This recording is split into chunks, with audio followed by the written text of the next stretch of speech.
Hi guys, before we start the episode, we have something very important to share. So a lot of research that we do for this channel is very important and dear to us. We want our facts to be as diverse, as on point as possible, and none of that would be possible without Wikipedia. And Wikipedia is actually in a crucial state where they need money to run their operations, and they have a link up on all of their pages where you can just donate some money. And even as something as simple as 150 rupees will make a huge difference. And if you think, like if you've ever used Wikipedia and never donated, if you feel that they've at least given you 150 rupees of knowledge, please at least go donate that. Every rupee counts. You'll be doing not only us, but I think a large portion of the world a favor. Thank you so much. All right, everybody, welcome to TKB Bench Shots, episode number 9.5. Because we want to do a small extension on the Big Tech series because of certain recent epic developments. Adi's here. Adi, say hello. Hi guys. So we weren't exactly planning on making this episode. This episode came because of recent developments in the world surrounding big tech, and it came completely as a surprise to us. So that's why we're here to give you guys an insight on what exactly is happening. This is a very confusing, complicated process. What's happening? So we'll break it down for you guys. Yeah, Puri, Okay. carry on.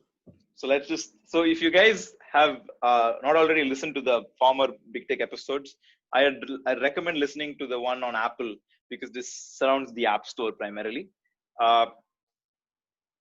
So essentially, there's this company called Epic Games. They developed this really popular game called Fortnite, and Fortnite's basically everywhere. And it's like really popular in the gaming scene. I don't really game, so I saw, and even I know its cultural relevance. So you can sort of see how big it is. And this is a game that's considered freemium. It's free download, it's free to play, but to really enjoy the game, you have to buy coins, buy in-game currency, buy these skins that you sort of pay Epic, and as you keep playing, that's how they make money off the app.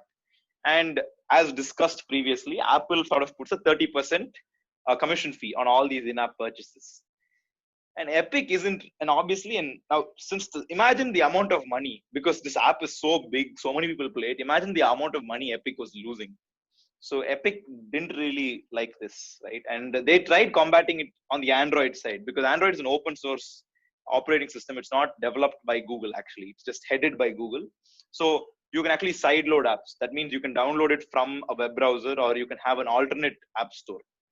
So initially, Fortnite actually launched on Android through, you can just go to the browser and download it. And you'll get these pop-up messages from Google saying it's dangerous to download things from the internet, which it is. I don't recommend doing that all the time. And the Samsung store offered it and things like that. And I'm pretty sure Epic worked out a deal with Samsung. So, I'm pretty sure the Samsung store isn't really used. So Samsung's probably benefiting somebody actually using the Samsung store. Pretty sure they worked out a deal where it works in Epic's favor. But then even that didn't work. So Epic eventually released it on Google Play Store.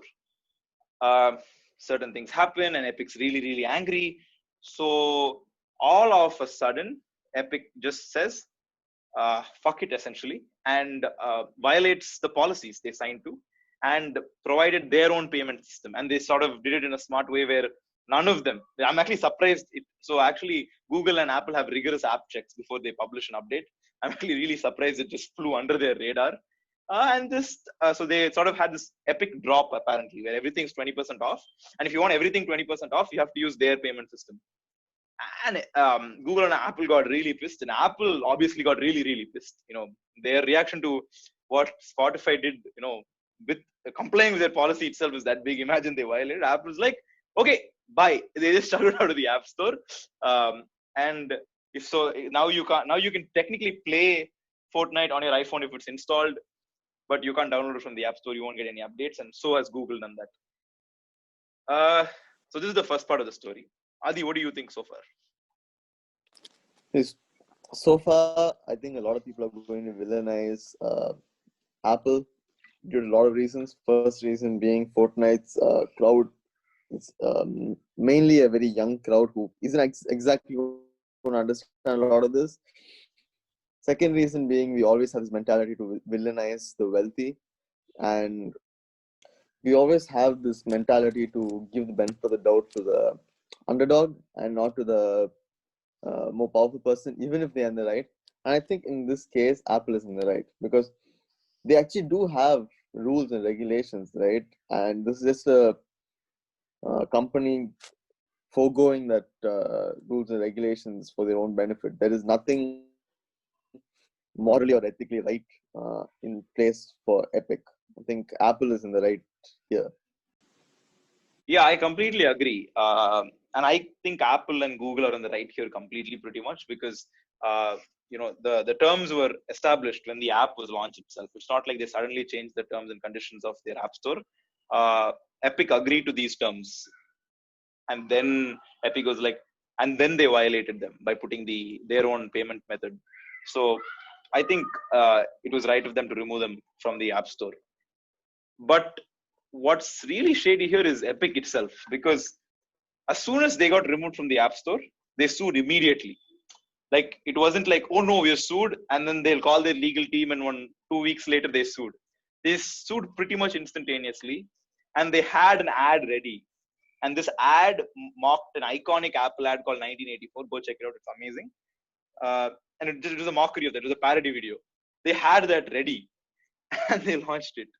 Uh, and the lawsuit essentially was against Google and Apple. And here are the charges against Google because they're very interesting, in my opinion. Uh, so what Epic did, right, this whole side loading thing in Android, it wasn't going so well. People weren't doing it that much. So what they did was they started striking deals with phone manufacturers. So Samsung, OnePlus, and all of that. And they said, preload this app and give it to us. So people won't be buying it technically through the Play Store, right? They bought it with their phone. So they can sort of have 100% of the revenue or whatever deal they struck of the revenue to Epic Games itself, and they don't need to give Google their share. And apparently, Google bullied these manufacturers out of the deal. They're like, "Hey, if you do it, avladaan." And that's their lawsuit. Yeah, what do you think of that, Adi? If this is true, if this is proven. See, okay, from a person who plays games a lot, I'll tell you this, right? Uh, Apple sadly is taking away a lot of competition from the mobile gaming market. Um, I mean, you could go off a lot of tangents here, but like, just imagine the fewer players you have in a game, not the less competition you have. Like a lot of companies want to release their own gaming app store into the phone. Epic has their own Epic Game Store. Unreal has their own game store. Steam, the biggest player in video game stores, they want to release their own store. And Apple is showing the way why you should not do that. I think Google is kind of going off on what Apple is doing, where if they all make their own stores, none of these companies get a cut. Mm. Steam will definitely be the biggest player. Even on the iPhone, people will stop downloading apps from the App Store for games at least. They would start downloading it from the Steam store, and that won't be good for Apple. So I can see why Apple is doing it. It's kind of like they trying to play it safe for their future. Yeah, they're So being a monopoly, Adi. That's the word you're looking yeah, for. yeah, they're being a monopoly to safeguard their future. I can't say they're wrong because the amount of investment they have is a lot more than the investment that Steam can put in. Because they're investing in the phone, they're investing in uh, the the user, everything, and then another company just comes and takes away the audience. I don't know if that's right, but on the other hand, it does take away a lot of competition. Yeah, and like you said, right? The charges against Apple from Epic is that they said we want a store.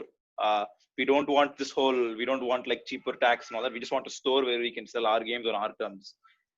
And I personally think that's wrong. Actually, I don't think that's the way we should go forward with at least Apple, because Apple is very Apple was very intentional in the way it built its operating system, and it was so close. It built it from scratch. And I believe when you build software from scratch, you get to set the rules.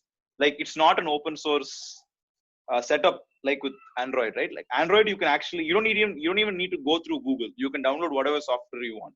So if you wanted a version of the Epic Game Store that Epic really wants on the mobile, you can just go to their their website and download it, and then you can use that instead of the Play Store. That's a not like a realistic thing. That's a very easy thing to do.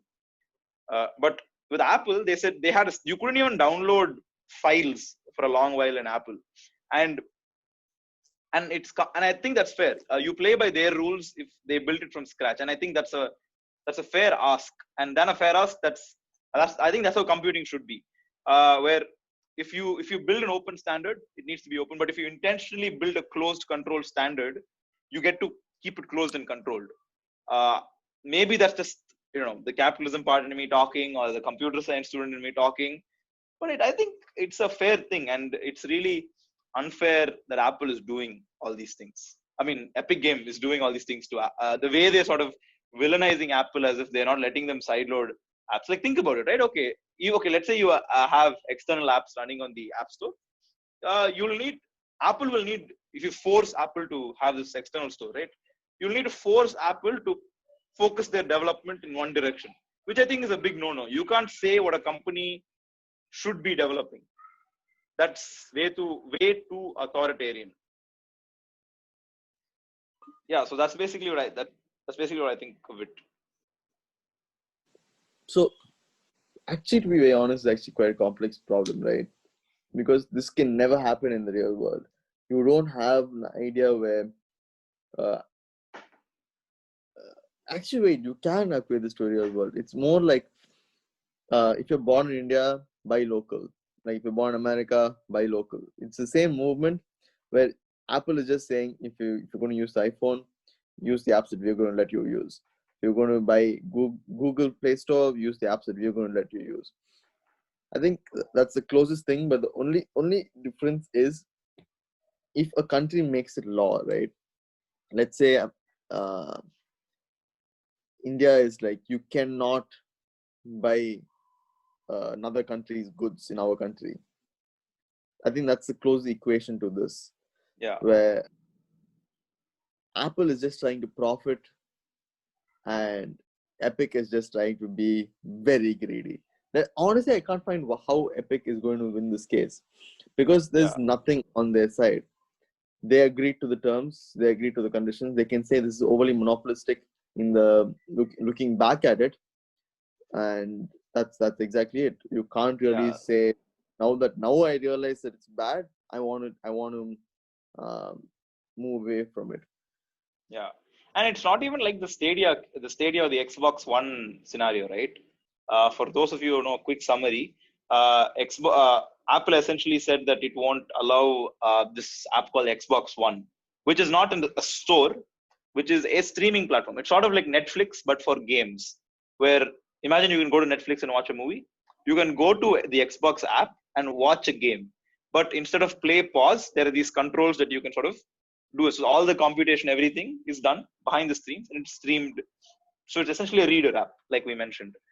But Apple rejected that, and the reason that got very shady is because it's very clearly a reader app. It can be passed down, but games are also very app-like. The user may not be able to tell the difference.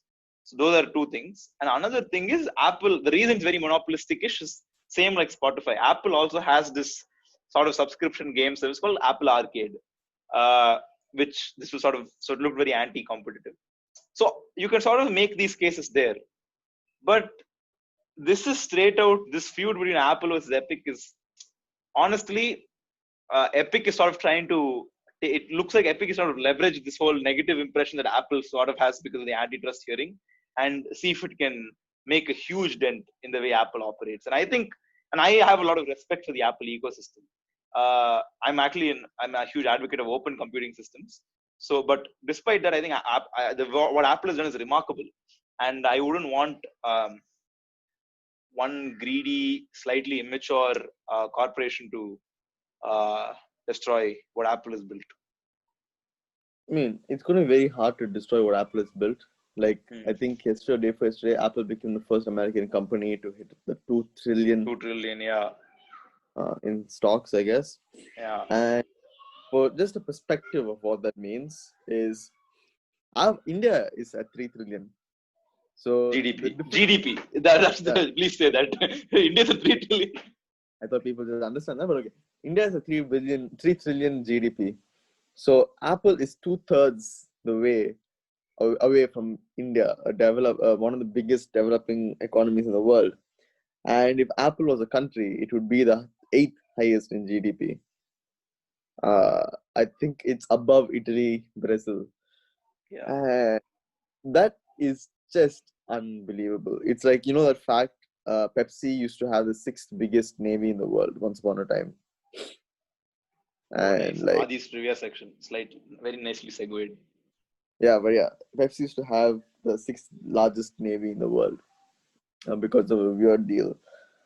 And Apple is going to be a very hard company to destroy the image of, but public perception can change drastically because of something like this, especially because it's something so hard to understand.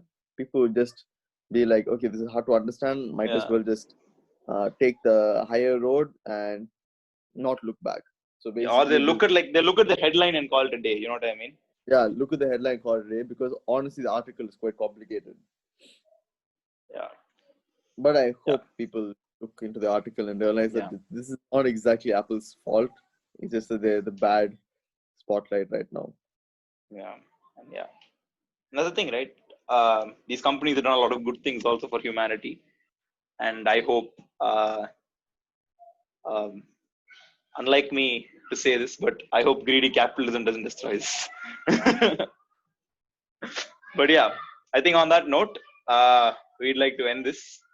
Thank you so much for listening. Nandri. Vanakkam.